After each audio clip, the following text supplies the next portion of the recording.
is your Führer's gift to you.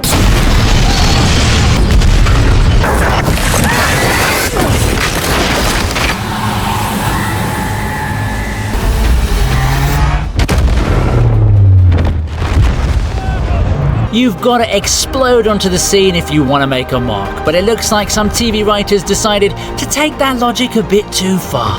Let's explore them today on the TV Regent with the top 25 most epic nuclear bomb scenes on TV.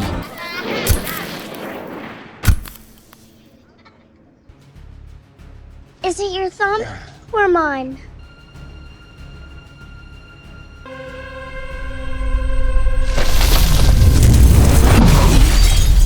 It would be in poor taste to say we're starting off with a bang, considering the nature of this list, but come on, I couldn't let the opportunity pass. Fallout made quite a mark on us all and went on to become one of the best shows from 2024. It's hard not to give it that honour, especially after how it started with a literal explosion. I'm glad they didn't rush this scene and built it as long as they could to create the fear that was necessary to just make it all shine. The episode kicks off with typically sunny skies and smiles as cowboy actor Cooper Howard enjoys a birthday bash with Janie. It's all fun and games until a blinding flash lights up the sky and Janie notices the ominous mushroom cloud which led to the now popular thumb line. As one would expect, chaos erupts and guests scatter, screaming at the top of their lungs. The scene's raw panic, booming explosions and eerie realism definitely give it an unforgettable essence. You could say it's epic and unsettling at the same time.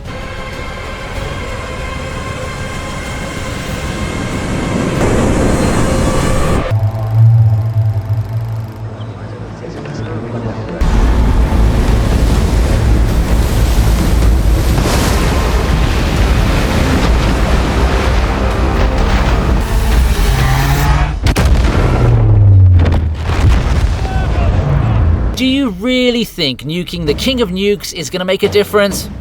Well, even if it didn't, I must say it was quite the sight.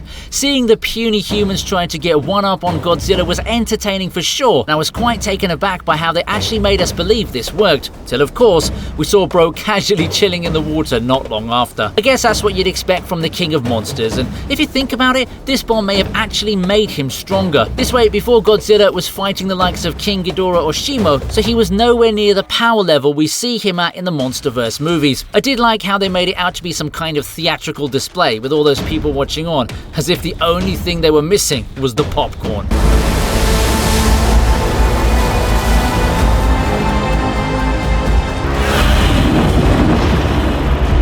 My God. I did that 10 minutes ago. Chris, get to the lighthouse bunker. Do it now. 27 ICBMs have been launched from China. A spatial view is just as important as any other perspective, which is why this sequence from the 100 makes an appearance at number 23. You know, there's something quite chilling about seeing total annihilation from space, even though I can't relate to it. However, just try and put yourselves in the shoes of the characters who all had to watch these explosions from space. Side note, is anyone going to talk about how those missiles traveled halfway across the planet in like 10 seconds? Those bad boys were casually traveling 1 million miles per hour. Whoa, did I just use miles instead of kilometers? Looks like I'm ready to apply for American citizenship now. But Matt, I really hope the 100 gets a prequel showing the events that led up to this whole situation. What have I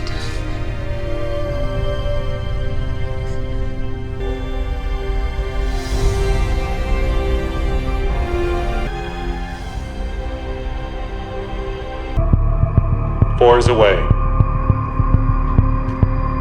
You need to shoot, goddammit. Yes, sir.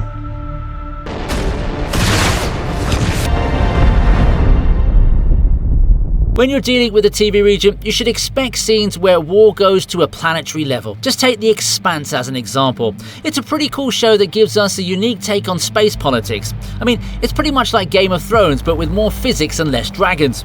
Now, the planetary railgun strikes were probably deadlier than nuclear bombs, which is why they're on the list today. The build-up to these strikes was also pretty nicely done from a writing perspective. The thing I loved most about this episode was how the military personnel were operating the railguns as if they were operating a machine of war. There are no emotions, as everyone is just doing their duty. It's stuff like this that makes the scene feel real. Also, I'd say 82% was decently accurate, so if you aren't satisfied with that, then I'm pretty sure you've played XCOM.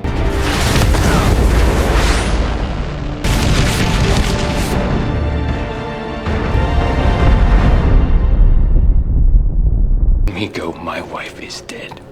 I'm sorry. So am I.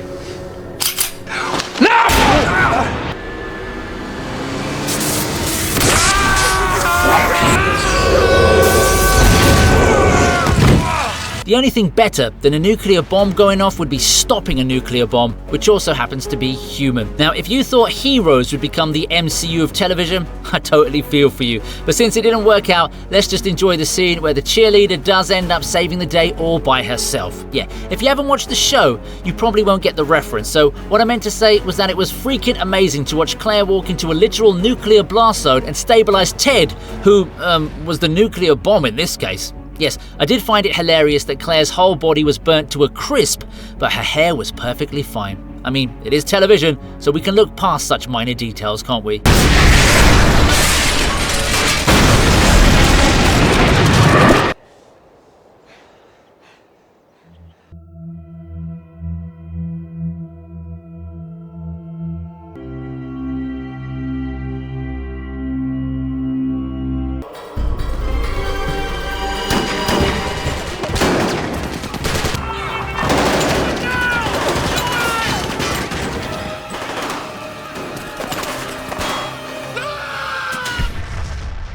Oh boy, is this a case of really bad timing or what? The nuclear bomb scene in Valencia, California, not Spain, was a pretty solid showing for 24, but I wasn't messing around with that timing joke. I mean, Jack Bauer quits for the first time in his life, and not too long after, you got a freaking nuclear bomb going off? Seriously, whatever you're paying that man, it ain't enough. If I'm not wrong, I think the nuke scene led to the highest loss of life across the entire show too. It's crazy to think that moments before the blast, bro was having a breakdown, and when the nuke went off, his mind immediately snapped back to peak condition, pushing him to save innocent American lives. There's a reason such shows are called guilty pleasures.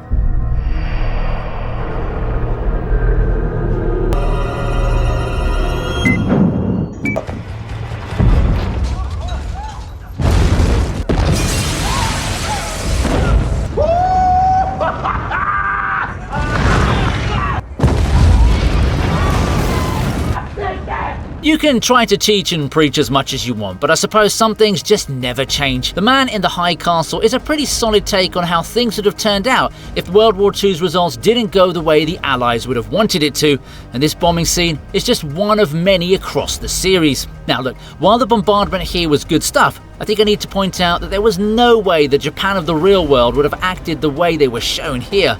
Heck, they didn't even surrender right away after the second bomb, for crying out loud. So yeah, this was definitely exaggerated, but still a strong entry nonetheless because of the elation it brought to everyone.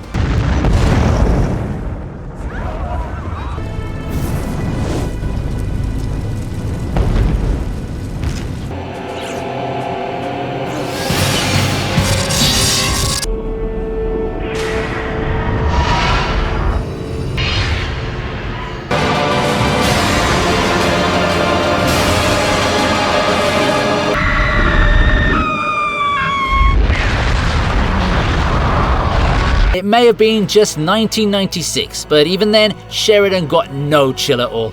This entry from Babylon 5 sees our Chad hero bombing the living daylights out of Zahardum. I don't even know how to talk about the explosion when Sheridan is the real bomb here. Bro fights his way past the shadows and their flunkies, then while he's bloody and battered, dives into the center of the planet with a massive thermonuclear blast riding in his wake. Do you understand the amount of aura this one man farmed almost 30 years ago? This man always seems to have extreme measures as his solutions, but you can't really blame him, can you? Judging from how this scene went, I'd say he's quite effective.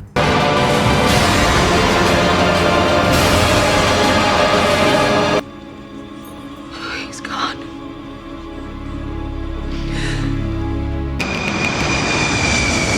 Put this in your pipe and smoke it!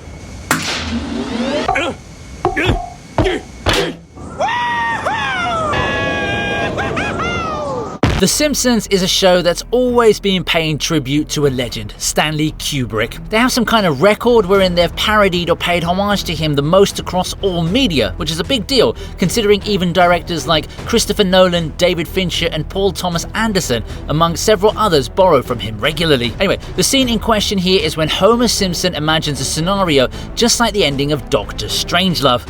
It's a short sequence but highly effective, because if it seeks to mirror what Strangelove did, then even a 10% resemblance would have been enough to place it at number 17. After all, the film's entry did top the video I made for the movies. Take that, Maynard G. Krebs! Hey, see the sign? 10, 9, 8, This is it. 6, 1. Happy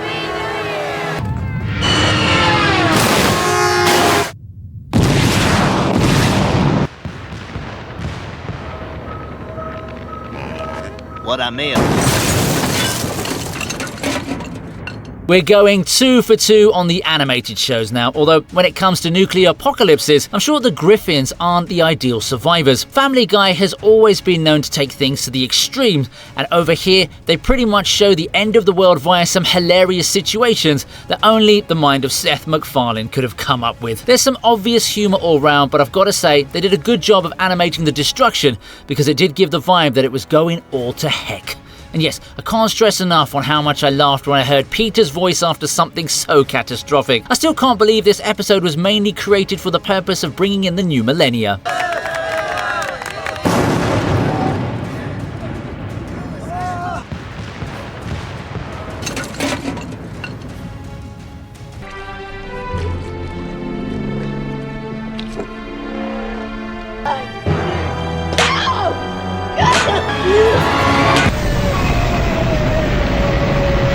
In at number 15 is an incident that blew us away. Get it? Because the name of the episode is The Incident? No? Okay, alright, forget it, okay? You know, it's quite rare in real life when you realise that nuking the problem actually seems like the right move. The Oceanic 815 survivors end up back in the island's past and decide to stop a looming electromagnetic catastrophe by dropping the hydrogen bomb called Jughead into the Swan site. Yes, this is the kind of stuff that started happening in the show.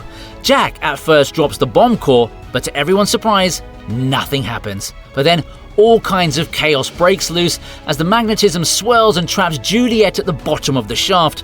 Since patience isn't exactly a virtue as per her philosophy, she smashes the core with a rock, triggering the blast herself. As expected, the resulting explosion shakes the island and literally rewrites what comes next, thus adding to the show's complications. It's still a wild, chaotic scene that changes the game on its own.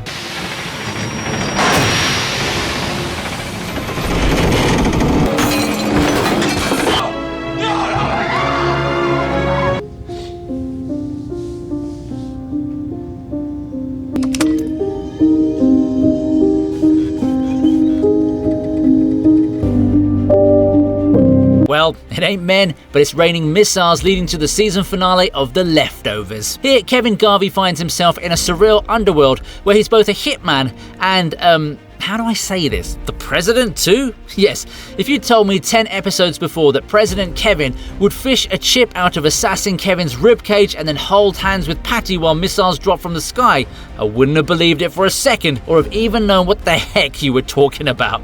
But look, here we are. Bro's own twin is prepared to launch the nukes, and after each version confronts their demons, the real Kevin finally initiates the Fisher Protocol by extracting the launch key from his assassin twin's heart. Man, it gave me chills when I saw him and Patty stepping outside to witness missiles raining down in that haunting moment. This whole scene was a brilliant mix of Kevin's self-destructive pattern and the eerie emotional score which turns nuclear annihilation into a deeply personal meditation on his inner chaos and conflict. Let's go watch.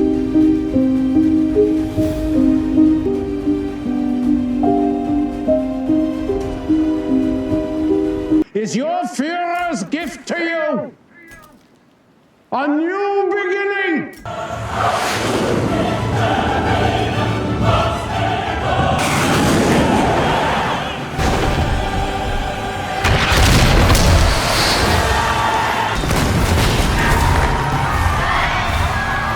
I think think it's safe to say that America isn't going to like this one, primarily because of the involvement of the Statue of Liberty. Anyway, the man in the high castle is back with yet another bombing sequence, but this time it's personal. You can even see Smith being horrified by this, especially when they show him the plans to destroy the statue, because he's in absolute shock. Despite everything that's transpired so far, he still loves the statue as much as Americans do. Now, this may not have been nuclear, but it's still a bombing, so it counts to some degree, okay? Also, the impact this brought to everyone simply can't be underplayed in the slightest. There were some pretty cool effects too. It definitely looked high budget.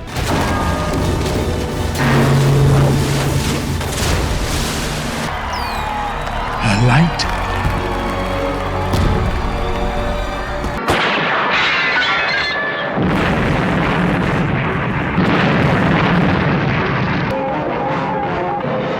Contrary to the earlier entry, at number 12 we have an impressive budget explosion from Thunderbirds. Now, I don't know if you're familiar with this show as it came out in 1965, but it's got some seriously impressive Super Marionation, which is essentially a form of electrical puppetry. The scene in question is when a massive explosion happens thanks to the hood. You kind of have to respect the confidence of a man who'd sabotage a nuclear facility, then sit right on its perimeter, calmly waiting for rescue workers to arrive so he can steal their technological secrets. I mean, bro was locked in, but honestly, it's the explosion's effects that impressed me the most here. To achieve this in 1965 with puppets would require tremendous skill.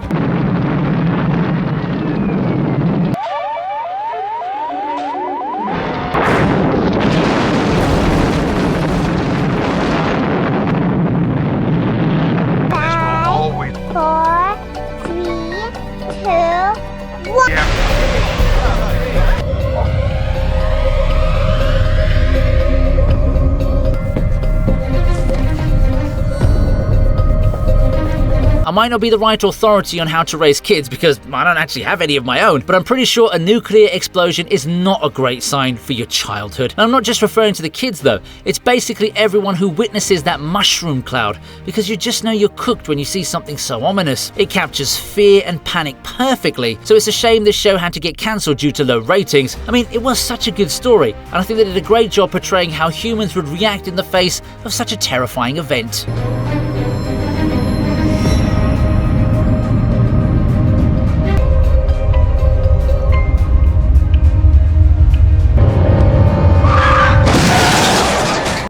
Sure it's a he. Sean.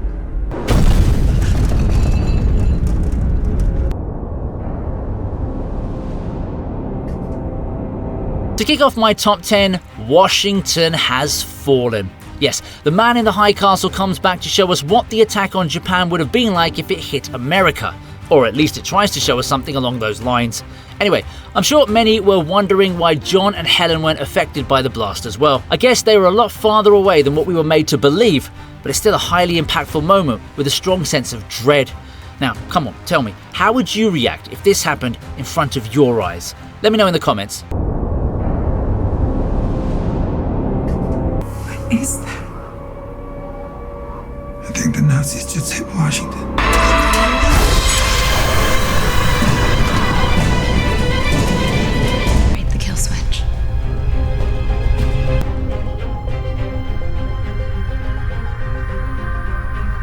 The nuclear power plants that weren't destroyed by the bombs have begun to melt down. Now, here's a scene with a lot of talk and even more devastation. While this episode from the 100 may deal in a lot of heavy dialogue, mostly discussing the after effects of the nuclear explosions, there is one small moment where we learn that the nuclear reactors have gone into meltdown, thus making the ordeal even worse. Man, the atmosphere in this sequence, along with the music, really hits you hard with a sense of hopelessness. But that's also the reality of the situation as 96% of the planet's surface becomes uninhabitable. I wonder what the remaining 4% is going to look like. Black rain will come first. There will be no drinkable water.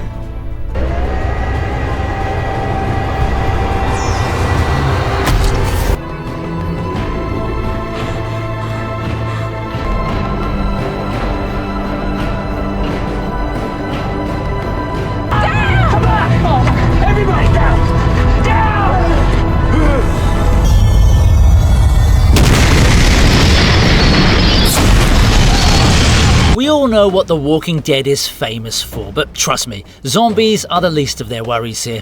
The CDC exploding definitely was on the scale of a miniature nuclear explosion, and it got everyone running for their lives, treating the undead as their secondary enemies at this point. It's rather tragic that it had to end this way for the Doctor, but bro did bring about his own demise, so I'm not going to show a lot of sympathy towards him, alright? Anyway, it's a solid explosion that kicks off an epic series that unfortunately couldn't keep up with its greatness.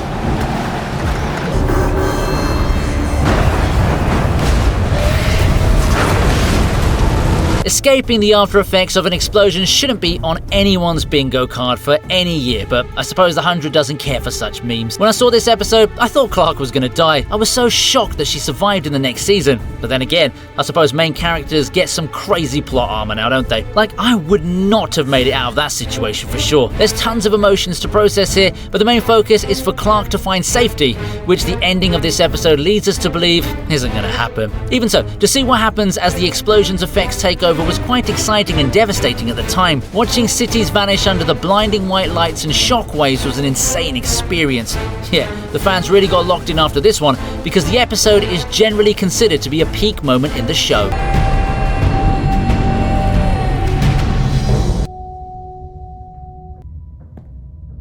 She saved us again. You know what that is? Yeah. I hate you!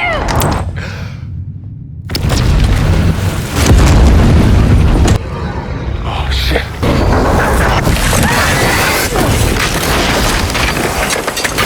Ah yes, now we've got a cinematic view from the fall that essentially happens because of a kid's temper tantrum. I'm not kidding, Zach is the reason some people don't want to be parents today. Anyway, if we just focus on the explosion, it's a pretty detailed sequence that captures high stakes and endless destruction at the same time. The British sure know how to bring about the apocalypse with a bang, don't they?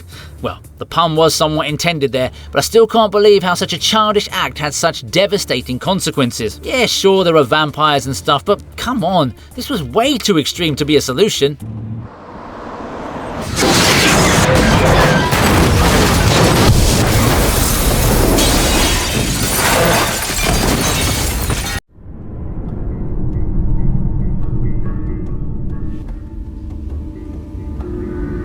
Jump.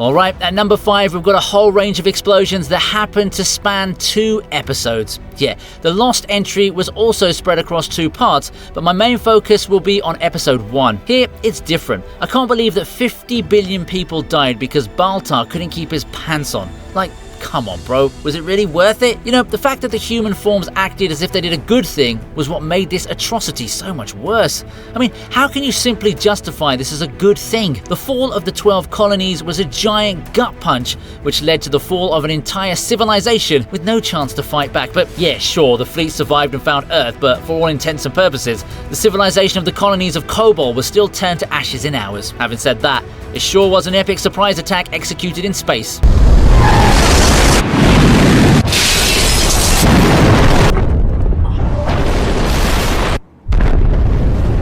Now wake up, Commissioner. If this goes wrong, there won't be anybody to issue a communique.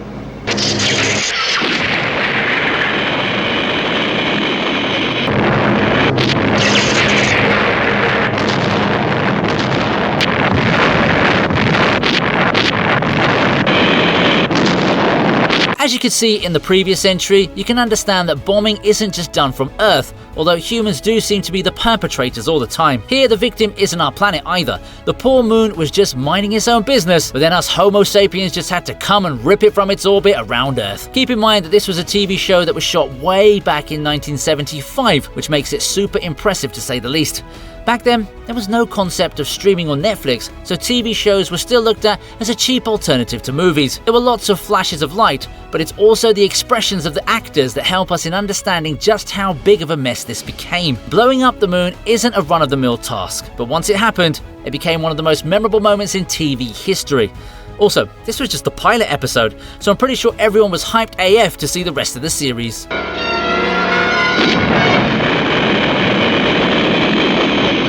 The moon is going out of the Earth's orbit. That explosion.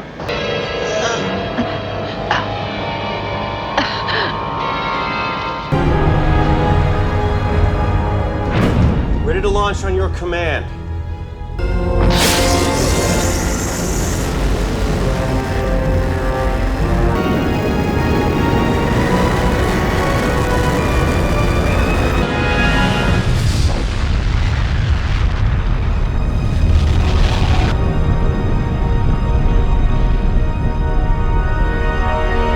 Yes, we're getting closer to the end now as we cover a hardcore strike from Stargate Atlantis. Seriously though, the Earth crew chilling in the lost city of Atlantis sure love their nukes. Whenever there's a big threat, whether it's the creepy Wraith or the tech-heavy Asurans, they're quick to choose the nuclear option. Here they decide to hit the Asuran shipyards with a preemptive strike. I do like the Apollo because it deploys Horizon, which can mostly be described as a slick space-to-surface nuclear delivery system. You want to know what makes it extra cool for me though? The camera follows the entire drop in one continuous shot, starting way out in space, cutting through the atmosphere, right up to the moment where the shell splits and multiple warheads rain down. It's cinematic, it's clean, and to be honest, it's actually freaking terrifying. Sure, the Asurans fire back later, but that first strike was just pure visual power and tactical flexing. Yeah, the Atlantis team doesn't play around when it comes to cosmic warfare. Also, correct me if I'm wrong, okay?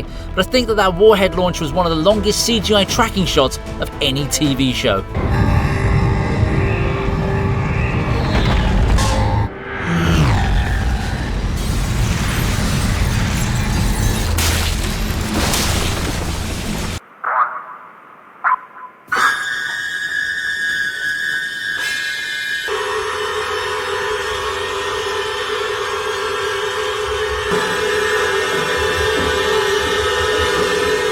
This is probably the most beautiful detonation you'll ever see on TV, because it comes from the genius David Lynch himself. We know how much of an impact Twin Peaks had made on the world of television back in the 90s, but in the latest season, we see a nuclear blast that's equally as spectacular as it is ominous. Lynch amps up the surreal factor in this episode, blasting us into the Trinity nuclear test in White Sands, New Mexico. The scene was shot mostly in grainy black and white, and the sequence kicks off with a countdown, after which it cracks open a cosmic nightmare.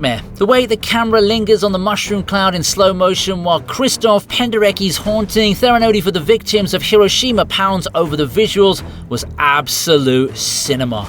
It's also crazy how something that seems so random at first connects to the actual evil of Twin Peaks. This was more than just a history lesson, it was Lynch's trippy, nightmarish creation myth as he blends war, supernatural lore, and avant-garde art in a single unforgettable sequence.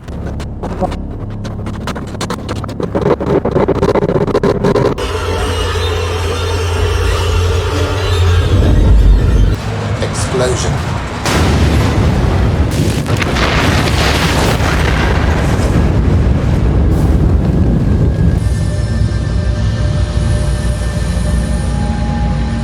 For our top spot, we have a really tragic catastrophe, as it is based on a real-life incident. Chernobyl is probably the closest we'll ever get to a perfect show after Breaking Bad, and this sequence is just one of many highlights. I love how in the first episode they only showed the explosion from far away and saved the actual close-up for the final episode. The explanations leading up to this moment were well worth the wait, and I appreciate the strong storytelling from the writers. Plus, the CGI is extremely impressive, meaning this high-budget miniseries easily blows away everyone else in this video, pun not intended.